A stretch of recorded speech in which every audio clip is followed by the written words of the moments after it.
ಸೂಕ್ಷ್ಮ ಶರೀರ ತನ್ನ ಭೋಗಕ್ಕಾಗಿ ಇಟ್ಕೊಂಡದ ಈ ಶರೀರ. ನಾವು ನಮ್ಮದಂತ ತಿಳ್ಕೊಂಡಿದ್ದೇವೆ, ತಪ್ಪಿದು. ಇದಕ್ಕೆ ಚಲೋ ಇಟ್ಟರೆ ನಾವು ಚಂದ ಇರ್ತೇವೆ, ಸುಳ್ಳದು. ಒಳಗಿನ ಸೂಕ್ಷ್ಮ ಶರೀರ ಚಂದಿತ್ತು, ಸ್ಥೂಲ ಶರೀರ ಆಟೋಮೆಟಿಕ್ ಚಂದ ಇರ್ತದ.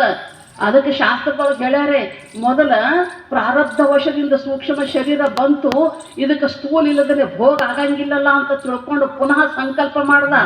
ಸಂಕಲ್ಪ ಆದ ಬಳಿಕ ವಿಧಿತಾಂ ಪಂಚೀಕರಿಸಿದನಂದು ಅಂತ ತಿಳ್ಕೊಂಡು ಶಾಸ್ತ್ರ ಹೇಳ್ತದ. ಆಮೇಲೆ ಪಂಚೀಕರಣ ಆಗಿ ಶರೀರ ಬಂದದ. ಅಂದ ಬಳಿಕ ಸ್ಥೂಲ ಶರೀರ ಇದು ತನ್ನ ಪ್ರಾರಬ್ಧ ಭೋಗಕ್ಕಾಗಿ ಬಂದಿರತಕ್ಕಂಥದ್ದು. ಸಿದ್ಧಾರ್ಥಪ್ಪಕ್ಕೆ ಬಂದು ಯಾರೋ ಕೇಳಿದ್ರಂತ, ಯಪ್ಪ ನಿಮ್ಮಂತಕ್ಕೆ ಯಾರು ಸೇವಕರಿಲ್ಲ ಏನ್ರಿ ಅಂತ ಕೇಳ. ಇದು ನೋಡ್ರಿ ಕತಿ, ವಿಚಿತ್ರ ವಿಚಿತ್ರ ಪ್ರಶ್ನೆ ಮಾಡ್ತಾ, ಒಂದೊಂದು ನಮ್ಮನ ಪ್ರಶ್ನೆ. ಗುರುಗಳು ಅಂತ್ಯಾಕ ಬಂದ ಏನು ಕೇಳಬೇಕಾದ್ರೆ ಕೇಳಂಗಿಲ್ಲ, ಏನು ಮನ್ಸಿಗೆ ಬಂದು ಅದು ಕೇಳಾರೆ. ನಿಮ್ಮ ಸೇವಕರು ಯಾರು ಇಲ್ಲ ಏನ್ರಿ ಅಪ್ಪ ಅಂತ ಅವಂದ್ರು. ಸೇವಕರು ಯಾಕಿಲ್ಲಪ್ಪ, ಸದಾ ನಮ್ಮ ಜೊತೆಗೆ ಇರ್ತಾನೆ ಸೇವಕ. ಎಲ್ಲನರಿ ಕಾಣಿಸವಲ್ಲಲ್ರಿ ಅನ್ನ, ನೀನು ಕಾಣಿಸಲ್ಲ ನಮ್ಮ ಸೇವಕ. ಯಾರು ನಿಮ್ಮ ಸೇವಕರಿಪ್ಪ?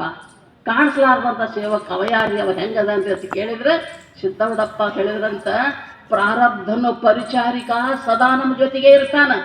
ಏನೇನು ಉಣಿಸ್ಬೇಕು ಉಣಿಸ್ಬೋದಾನ, ಅಂತ ಪರಿಚಾರಕ ಬಿಟ್ಟು ನಮ್ಗೆ ಇರಕ್ಕೆ ಬರಂಗಿಲ್ಲಪ್ಪ ಅಂತ ಸಿದ್ಧವಡಪ್ಪ ಹೇಳಿದ್ರಂತ್ರಿ. ಹೆಂಗಿರ್ಬೇಕು ನೋಡ್ರಿ. ಹಂಗೆ ಪ್ರಾರಬ್ಧ ವಶಾತ್ ಎಲ್ಲರೂ ನಾವು ತಿರುಗಾಡಕತ್ತೇವಲ್ಲ, ಅಂಥದ್ರೊಳಗೆ ಈ ಜನ್ಮ ಮರಣಗಳನ್ನು ಕಳ್ಕೋಬೇಕಾದ್ರೆ ಒಬ್ಬ ಗುರುನೇ ಪರಮ ಧ್ಯೇಯದಾನ, ಪರಮ ಉಪದೇಶ ಮಾಡ್ತಕ್ಕಂಥ ಪರಮಾಪ್ತದಾನ. ಗುರುತಾಯಿ, ಗುರು ತಂದೆ, ಗುರು ಬಂಧು, ಗುರು ಬಳಗ, ಗುರುವೇದ ಶಾಸ್ತ್ರಾಳಿ, ಗುರು ಬಂಧು ಬಾಂಧವಾಳಿಗಳೆಂದು ಪಿರಿದು ಸೇವಿಸುತ್ತಿರ್ಪನೆ ವರಶಿಷ್ಯ ನೆನಪನು ಅಂತ ಅಂತಾರ. ಅಂಥ ಗುರುವಿನ ಸೇವಾ ಮಾಡ್ಬೇಕಾದ್ರೆ ಭಾಳ ಭಾಗ್ಯ ಬೇಕ್ರಿ. ನಮ್ಮ ಸಂಸಾರದಾಗ ಏನಾರ ಕಂಬಿದ್ದು ಹೋಗ್ತೇವೆ, ತ್ರಾಸಾಗಿ